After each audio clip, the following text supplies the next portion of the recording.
Hi everyone. Pookie. Little Pookie Pie. Hello, little Pookie Pie. Hello, little Pookie Pie. I love you so much.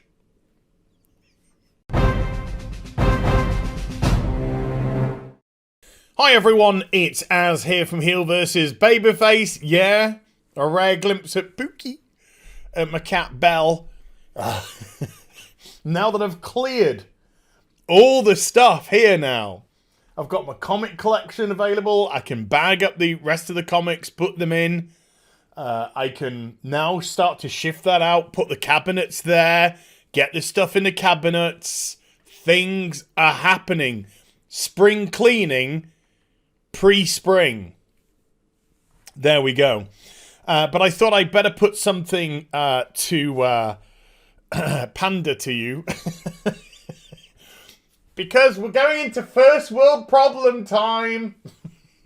Yeah, we're going into first world problem time. I want to talk about Picard and why I've dipped. I'm done. I'm out. I've tapped. I've thrown in the towel. So this really answers a lot of questions as well that some people have been posing to me. I did an episode 1 review of Picard, which was pretty optimistic in as much as I enjoyed the first episode for the most part.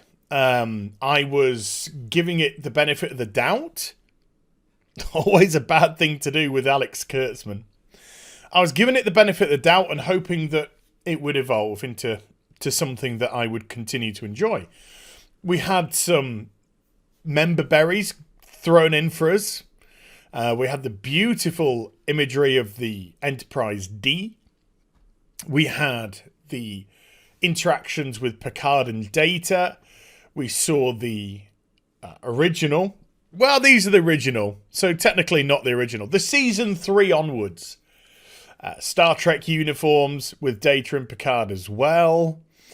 So there was moments. There was a lot of nice little moments in the first episode of Picard that could pander, exactly what I did at the start, that could pander to an audience to try and give them a sense of familiarity. But as always, with Alex Kurtzman, it's superficial. And there wasn't ever an episode 2, 3, 4, 5, 6 or 7 review. Episode 8's come out today. I'm not watching it. Because the show just took a drastic downturn for me. Episodes 2, 3, 4, essentially nothing happened in them. There's a lot of wheel spinning and not enough development, whether it be true character development, motivational story development. It was just stuff. And then the episode which made me want to dip, and I should have dipped then, was episode 5, which was the 7 of 9 episode. And I found that episode to be absolutely disgusting. It's the only way that I can describe it. I'm not squeamish. I ain't got a problem with that. And if this was a dark sci-fi generic show, fine. But the problem for me was it was Star Trek. And episode 5 just epitomised the fact that Kurtzman doesn't, where have we heard this in recent times, doesn't understand the franchise and doesn't understand the characters. This isn't Star Trek. This has certain characters from Star Trek, but it's not Star Trek. And those characters don't even act like the characters that we've seen before in Star Trek. And I'm going to get onto elements of that. And so with episode 6, I quite enjoyed it. I think it was just because there wasn't any horrendous mass murders. Well, maybe there probably was, actually, knowing this series.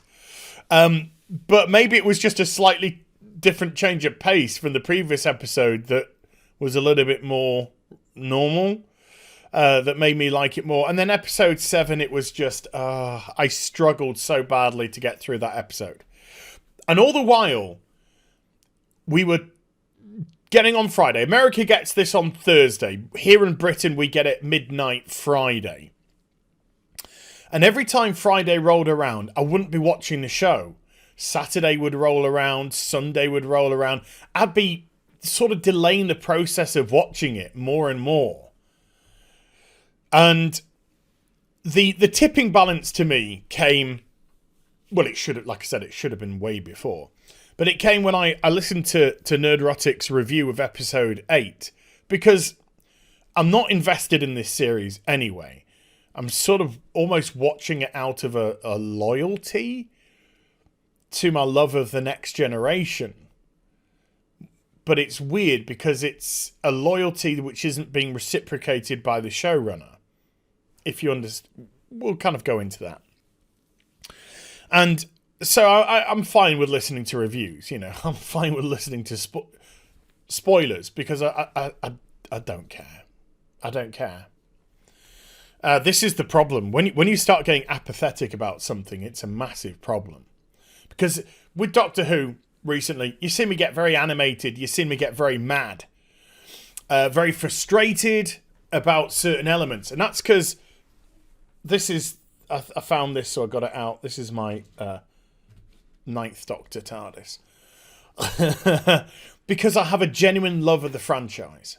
I have such a deep-rooted love in the franchise. And Doctor Who did its return very well.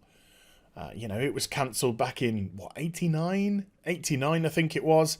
And then we only had the film in 96, and then we had to wait to 2005 to New Who. So there was, 15, 16-year gap, really, with just one piece of Doctor Who. Visual Doctor Who, you had Big Fish and stuff, but visual Doctor Who in that time. So when Doctor Who came back, it didn't come back as a completely different entity at all. Russell T Davies was very careful, and I think this was calculated and whatnot. Very careful to try and give it a fresh coat of paint, but at the same time make it very familiar to people who had watched it prior. So there was something for the older generation, oldies like me, old giffers like me, and there was something for a new generation to latch onto. A younger, more physical Doctor, you could argue. Definitely a relatable companion to that time. There was a lot about Rose. I thought Rose was a great character. Later on started to become a little basic, but very early on, I thought Rose was a fantastic character for several, pretty much for 3 full seasons until she got left the show. And then when she came back in her sort of like guest roles, it was difficult to really see the old Rose. But because she came from, a very average, normal background, council estate girl, who was down to earth, had a boring job like we've all done in the past. So there was so much to relate to there anyway. So it was great for a contemporary audience and great for an older audience. Russell T Davies married the two very well indeed. But Kurtzman with Star Trek has fundamentally changed the dynamic of what makes Star Trek Star Trek, and what separates Star Trek from the rest of your sci-fi. Because there's plenty of generic sci-fi out there. You can wag a stick and hit generic sci-fi. And some of it is alright, and some of it is horrendous. And some of it is just generic. It's just standard fare. And Star Trek has fallen into that category now. What separated Star Trek from the other sci-fi fantasy shows is the fact that Star Trek was an optimistic, hopeful show. Did that mean that the universe was perfect and people were perfect? No. But instead of highlighting and focusing on the negative aspects, on the horrendous stuff which clearly did happen in this universe, which is mentioned, which is alluded to, which is seen in certain instances, and when it's seen, it's normally seen for shock value, to highlight a very specific issue. Other than that, we see the more optimistic element of it. The exploration, the trying to bring civilizations together, normally through communication.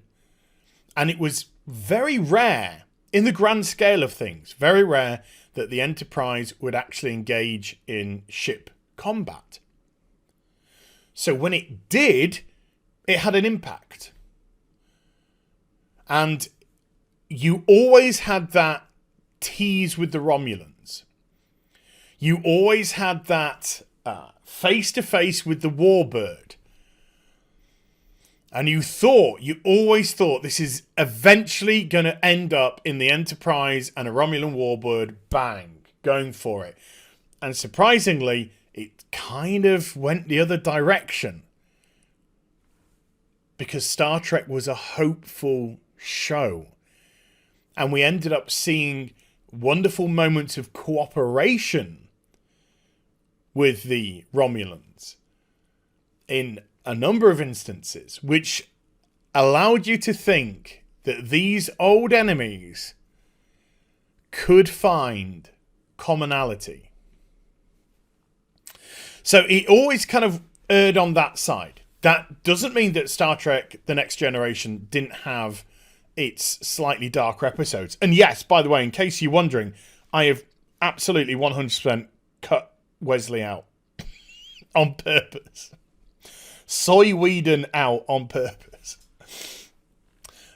You did see those darker episodes every now and again, or you would see a darker glimpse into humanity, and those episodes would be very profound, and they would stay with you because they were impactful. When I don't know what we're up to in Picard so far after, I'm working off what Gary said here, but I think it was something like, by the end of episode 7, 44 people had been killed in the series so far. By the end of episode 8, spoilers if you haven't seen it already, it's way up there. People killing themselves, Borg getting flushed into space, and I don't know. By the time, but episode 8, when he was describing it, just sounded horrendous, and I was just like, no, I can't do this to myself. I know, first world problem. I've already explained that, but I live in the first world. I'm sorry. And we deal with geekdom and fandoms and stuff like that here, so this is what we discuss. And I can't even bring myself to watch the show anymore. This, to me, will always be Star Trek. And the beauty of this is 1987 when this image is taken. Tasha Yar is still part of the crew. She's killed in the first season of the show. Because something I'm sure Denise Crosby really regrets nowadays. But this is what you were greeted with. A wonderful, diverse cast that never, ever played on diversity or put somebody down to elevate somebody else. Never. Colour was never an issue with Geordi. Colour, never an issue with Worf. Gender, never an issue with Tasha, Beverly Crusher, or Troy. Never. Every character had their strengths. Every character had their weaknesses. It made them human. None of them were Deus Ex characters. Arguably Data. because Data was an android and Data had multiple different functions. But even Data was flawed, and even Data could be taken out of the equation, and was on multiple occasions. Put Geordi in a fist fight, he's going to get his ass whipped all day, every day.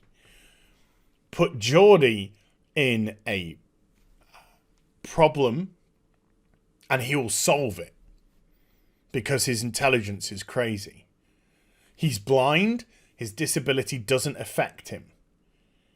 In actual fact, there's an episode where I think the Enterprise is being worked on by the binaries, and or the binars, or whatever they were called. And Data is taking the time to paint, and then Geordi is in his quarters sort of encouraging him. And then Riker comes in, and when he's leaving, he says, "Oh, this is hilarious." And they're like, "What?" He's like, "A blind man is teaching an android to paint." Nowadays, if they said that, the internet would be crazy, full of crazy people. Oh my God, Riker was being so an ableist. But it was just a thing that was said. And it was very, very rare that Geordi's sight or blindness would ever be a major issue. And when it was usually because of the storyline. His visor was destroyed, broken, whatever. So that is how you do diversity properly. That's how you do it. You make it a non-issue. As it should be. But modern Trek, we have this pathetic pandering. Picard, I don't know why it's called Star Trek Picard. It should be called Star Trek Everybody Hates Picard. Or Star Trek Everybody Shouts at Picard. Or Star Trek Everybody Belittles Picard. This isn't Picard. And I love Patrick Stewart, but this isn't Picard. At all. And they literally use this character to elevate Soji, who's, to quote a certain cock of doom, the bestest ever. Because characters can't have flaws. Well, certain characters can't have flaws. Which makes them non-relatable, which makes them boring. Very, very boring. Flaws are something which define us as creatures, as humans. I'm a flawed character. I will always be a flawed character. I make mistakes. I make mistakes likely on a daily basis, probably an hourly basis. It's never going to change. And we're currently living in this freak society where people will literally try and destroy your life on social media, online, because you dare make A, a mistake, or B, have a wrong think. Because that's the crazy. This is why Star Trek was so beautiful. Because it was always the best of humanity shining through. And we're living in the darkest days where the worst of humanity is on show for all to see. Once upon a time, pre-social media, if I'm getting lectured, just slap me across the face. Once upon a time, social media, we used to communicate with our friends. We either would phone them up or they would come round and we would do some social activity. And there would be things that we shared with them which we didn't really want to share with other people. There were thoughts that we might have, or there were things which we wanted to discuss that, some people could take the wrong way, and so you wanted it to run past your friends. Nowadays on social media, these people just take those thoughts, and instead of doing it in the privacy of an intimate relationship or an intimate setting with somebody, they just blurt it all out on Twitter. Blurt out all of the crazy.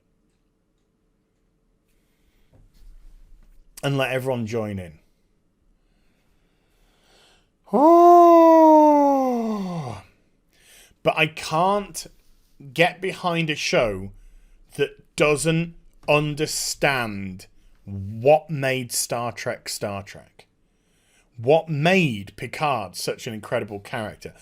I personally am of the same mindset as many others that Star Trek The Next Generation truly ended with all good things.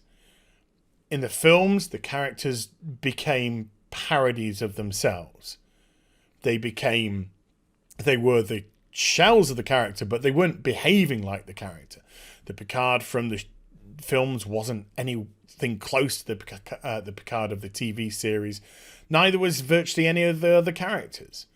Worf was almost meaningless in the films, whereas Worf had a great element of fish out of water in the series, because he was the Klingon in a human world, essentially. And so he had his own customs, he had his own desires, and he felt very restrained by the life he had chosen, but at the same time being brought up by Russian parents, Ukrainian parents. Citation, please. He still had elements of that humanity side to him. But anyway, I'm sort of going off course here a little bit. And of course, Deanna Troi Maria Sirtis just decided to stop doing Deanna Troy's voice. I can't be bothered anymore for the films. I'm just going to talk in me Greek London accent. But Star Trek now, to me, is just... It's horror porn for the sick-minded. I can't watch Discovery. It's disgusting. Disgusting. Half of season 1 I made it through. No. Just absolutely disgusting.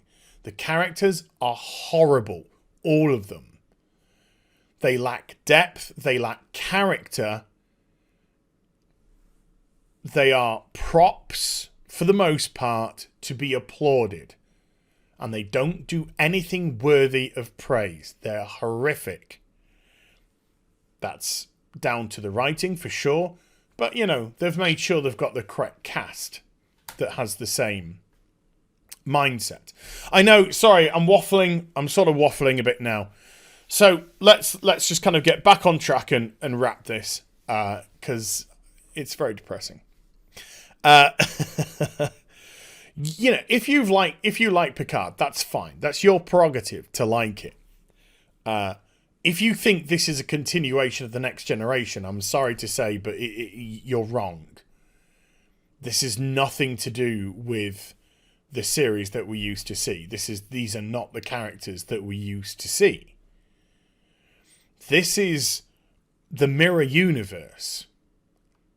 And Kurtzman thinks this is Star Trek. And I can't be doing with it. No. So I've nothing but love for Patrick Stewart.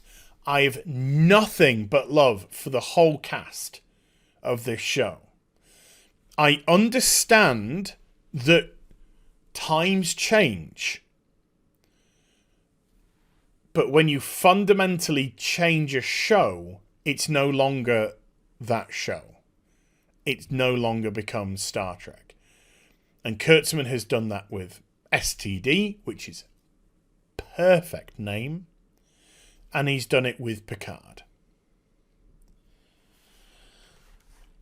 Orange Man bad, Brexit and gay. Okay, so there we go. So I'm dipping. I'm done. This was really for me to get some closure. Very self-indulgent. I know. Mayor Cooper. Probably got another video for you later. And I think tonight, at midnight UK time, I'm going to be doing a thing with some people on stream. I'll get that fully confirmed for you later on.